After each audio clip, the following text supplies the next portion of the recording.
اللہ کے رسول صفوان کو سمجھا دو جب میں نماز پڑھتی ہوں تو مجھے مارتے ہیں، روزہ رکھتی ہوں تو میرا روزہ توڑوا دیتے ہیں۔ تو حضور نے صفوان کو بلایا، بلانے کے بعد فرمایا تمہاری بیوی کہاں؟ کہا روزہ رکھتی ہے تو روزہ توڑوا دیتے ہو؟ کہاں اللہ کے رسول؟ نماز پڑھتی ہے تو مارتے ہو؟ کہاں اللہ کے رسول مارتا ہوں؟ کہا کیوں؟ تو صفوان کہتے ہیں اللہ کے رسول میں کسان ہوں، دن بھر کھیتی کرتا ہوں، شام کو تھکا ماندہ آتا ہوں، اور یہ میری بیوی ہے نماز عشاء کے بعد یہ 2 رکعت کی نیت باندھتی ہے اور پہلی رکعت میں سورہ بقرہ پڑھتی ہے اور دوسری رکعت میں سورہ آل عمران کی تلاوت کرتی ہے، یہاں تک کہ پوری رات ختم ہو جاتی۔ میں جوان ہوں، مجھے اس کی ضرورت پڑتی ہے رات میں، اور یہ نماز میں لگی رہتی ہے۔ سورہ بقرہ 2.5 پارہ میں ہے اور سورہ آل عمران تقریباً 1.25 پارہ، یعنی لگ بھگ وہ 4 پارہ سے زیادہ پڑھتی تھی۔ اور حافظ جی کے لوگ میں نئے بدھ بلکہ ورتل القرآن ترتیلا، کہ جیسے اللہ نے فرمایا ٹھہر ٹھہر کر قرآن پڑھو، ویسے وہ پڑھتی تھی۔ تو 2 ہی رکعت میں پوری رات ختم ہو جاتی۔ تو صفوان کہتے ہیں میں کسان ہوں، مجھے اس کی ضرورت پڑتی، پوری رات نماز میں رہتی، اس لیے اس کو مارتا ہوں۔ اور سال میں صرف 5 دن یہ روزہ نہیں رکھتی بلکہ پورے سال روزہ رکھتی ہے، اور میں کسان آدمی ہوں، دوپہر میں آتا ہوں تھکا ماندہ، اس کی ضرورت ہوتی ہے اور یہ روزہ رکھ لیتی ہے، میں کیا کروں؟ تو سرکار نے صفوان کی بیوی سے فرمایا ہے صفوان کی بیوی نفلی روزہ بغیر شوہر کے اجازت کے رکھنا جائز نہیں۔ رمضان کا روزہ اپنی مرضی سے رکھ سکتی ہو، فرض ہے تم پر، رکھو، لیکن رمضان کے علاوہ نفلی روزہ عورت بغیر شوہر کی اجازت کے نہ رکھے گی تو گناہگار ہوگی،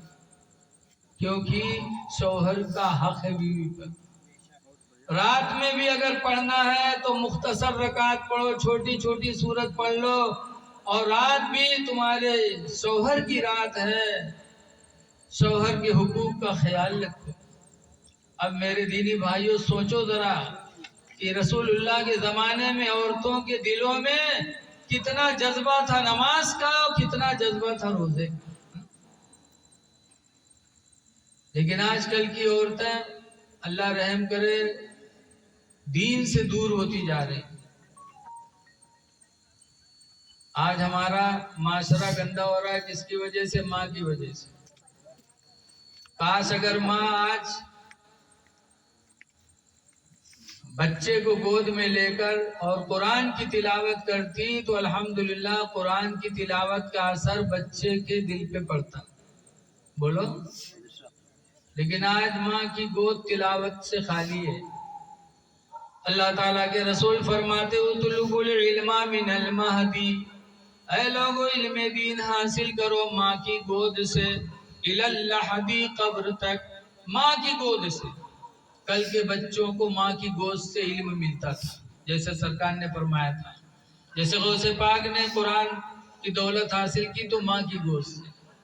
بابا فرید الدین نے نماز کی دولت پائی تو اپنی ماں کی گود سے۔ کل کی مائیں ان کی گود سے دین ملتا تھا، کل کی مائیں اپنے بچے کو سینے پہ لٹا کے درود کی تھپکیاں دیتی تھی کہ سو جاؤ یا مصطفیٰ کہتے کہتے، کھلے آنکھ صلی علی کہتے کہتے، کہ بیٹا سو تو مصطفیٰ کے نام پر، اٹھو تو مصطفیٰ کے نام پر۔ تو بچے نمازی بھی ہوتے تھے اور وقت پڑتا تھا تو میدان جہاد میں جہاد بھی کرتے تھے، جنگ بھی کرتے تھے۔ لیکن آج کل کی ہماری عورتیں، اب تو موبائل کے زمانہ ہوئے گا ہے، جہاں لے کر ہوئے لگے اٹھائے موبائل کھول دے دیکھو ہیرو ہیروئن کا وہی، تو جب وہ ہیرو ہیروئن کا بچپن دیکھی تو وہی کام تو کری انہوں نے دیکھا تھا۔ تھکے کے بعد جب گڑبڑ کر رہا تھا تو کہا تھا لڑکا ہمارا ناک کٹائے تھی۔ آج تو موبائل ہے، اور موبائل سے پہلے جب بچے روتے تھے تو مائیں کہا کرتی تھی، ہم نے تو دیکھا بڑے غور سے، جہاں بچہ روئے لگا تھا وہ اٹھا کے